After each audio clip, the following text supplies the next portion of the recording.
10वीं कक्षा में सभी छात्रों का मैं भागवत कदम तहे दिल से स्वागत करता हूं।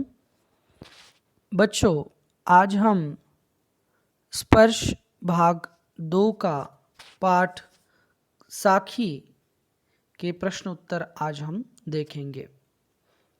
तो पहला प्रश्न है, मीठी वाणी बोलने से औरों को सुख और अपने तन को शीतलता कैसे प्राप्त होती है?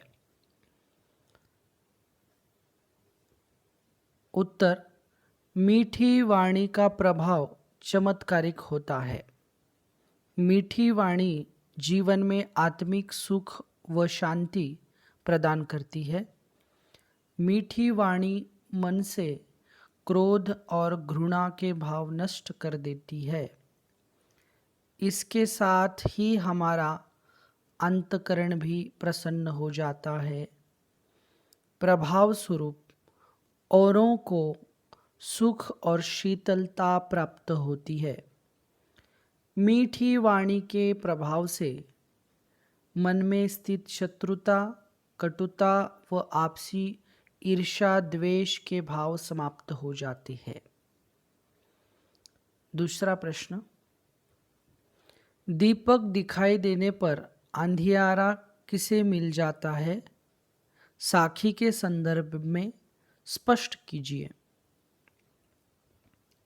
उत्तर, कवि के अनुसार जिस प्रकार दीपक के जलने पर अंधकार अपने आप दूर हो जाता है और उजाला फैल जाता है, उसी प्रकार ज्ञान रूपी दीपक जब हृदय में जलता है तो अज्ञान रूपी अंधकार मिट जाता है।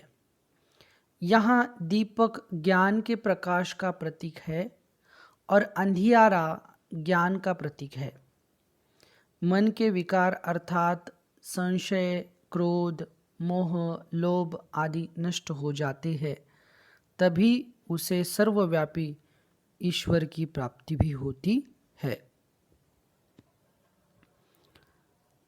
तीसरा प्रश्न, ईश्वर कण कण में व्याप्त है पर हम उसे क्यों नहीं देख पाते? उत्तर, हमारा मन अज्ञानता, अहंकार, विलासिताओं में डूबा है। ईश्वर सब और व्याप्त है, वहाँ वह निराकार है। हम मन के अज्ञान के कारण ईश्वर को पहचान नहीं पाते। कबीर के मतानुसार कण कण में छिपे परमात्मा को पाने के लिए ज्ञान का होना अत्यंत आवश्यक है। अज्ञानता के कारण जिस प्रकार मृग अपने नाभि में स्थित कस्तूरी पूरे जंगल में ढूंढता है, उसी प्रकार हम अपने मन में छिपे ईश्वर को मंदिर, मस्जिद, गुरुद्वारा सब जगह ढूंढने की कोशिश करते हैं। प्रश्न चौथा, संसार में कौन सुखी व्यक्ति है और कौन दुखी व्यक्ति है? यहाँ सोना और जागना किसके प्रतीक है? प्रयोग यहाँ क्यों किया गया है? स्पष्ट कीजिए। उत्तर, कबीर के अनुसार जो व्यक्ति केवल सांसारिक सुखों में डूबा रहता है और जिसके जीवन का उद्देश्य केवल खाना, पीना और सोना है, वही व्यक्ति सुखी है। कवि के अनुसार सोना अज्ञानता का प्रतीक है और जागना ज्ञान का प्रतीक है। जो लोग सांसारिक सुखों में खोए रहते हैं, जीवन के भौतिक सुखों में लिप्त रहते हैं, वे सोए हुए हैं, और जो सांसारिक सुखों को व्यर्थ समझते हैं, अपने को ईश्वर के प्रति समर्पित करते हैं, वे ही जागते हैं। ज्ञानी व्यक्ति जानता है कि संसार नश्वर है, फिर भी मनुष्य इसमें डूबा हुआ है। यह देखकर वह दुखी हो जाता है। वे संसार की दुर्दशा को दूर करने के लिए चिंतित रहते हैं, सोते नहीं हैं, अर्थात जागृत अवस्था में रहते हैं। प्रश्न पांचवा, अपने स्वभाव को निर्मल रखने के लिए कबीर ने क्या उपाय सुझाया है?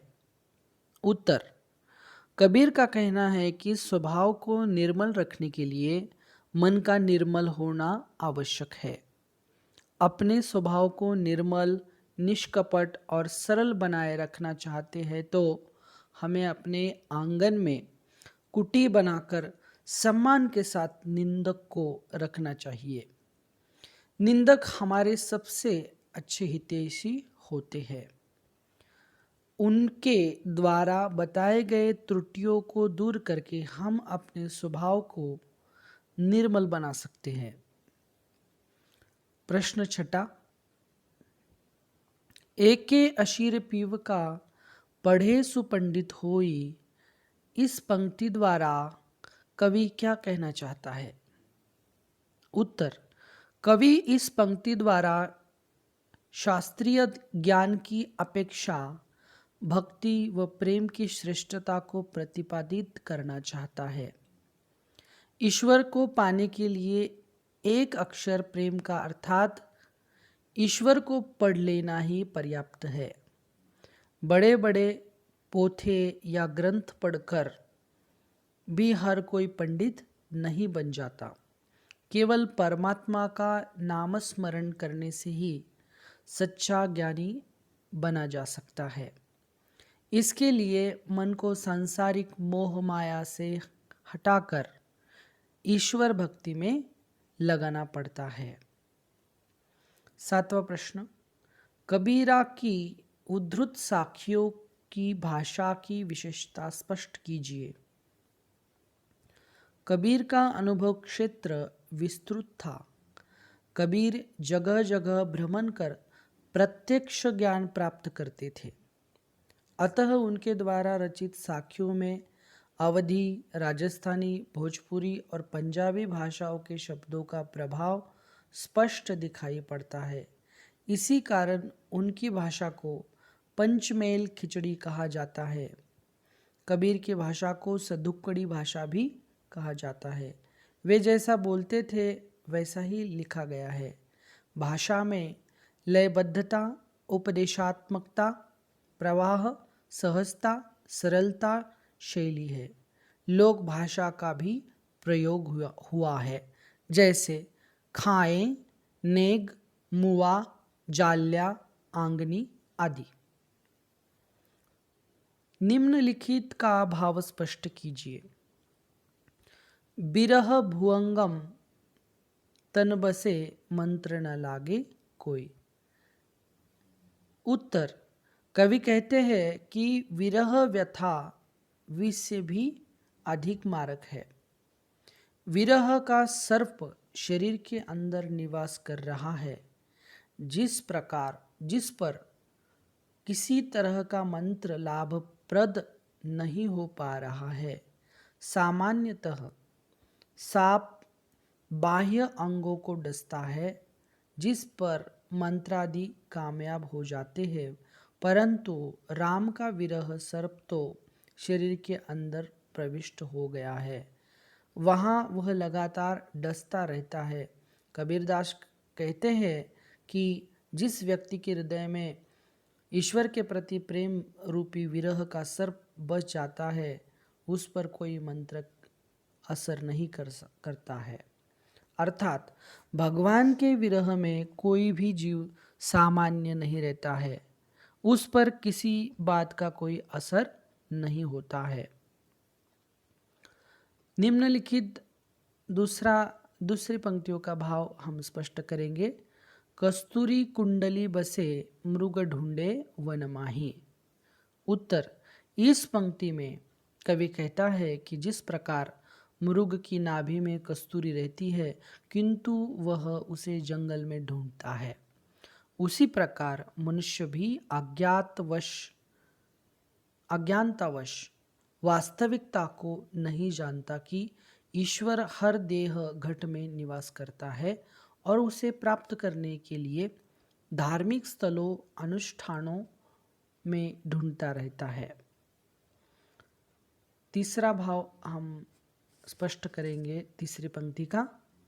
जब मैं था तब हरि नहीं, अब हरि है मैं नहीं। उत्तर: इस पंक्ति द्वारा कवि कहना चाहता है कि जब तक कवि यह मानता था कि मैं हूँ, तब तक सामने हरि नहीं थे, और अब हरि आ प्रगटे तो मैं नहीं रहा। अंधेरा और उजाला एक साथ एक ही समय कैसे रह सकते हैं?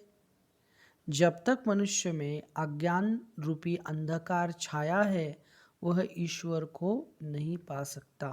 अर्थात अहंकार और ईश्वर का साथ साथ रहना नामुमकिन है। यह भावना दूर होते ही वह ईश्वर को पा लेता है।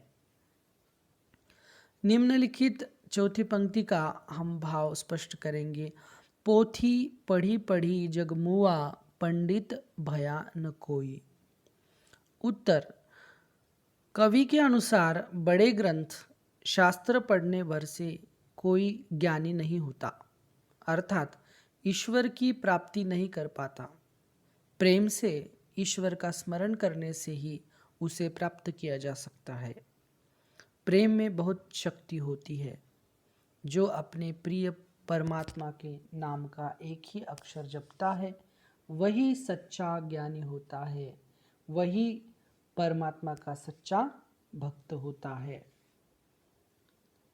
पाठ में आए निम्नलिखित शब्दों के प्रचलित रूप उदाहरण के अनुसार लिखिए।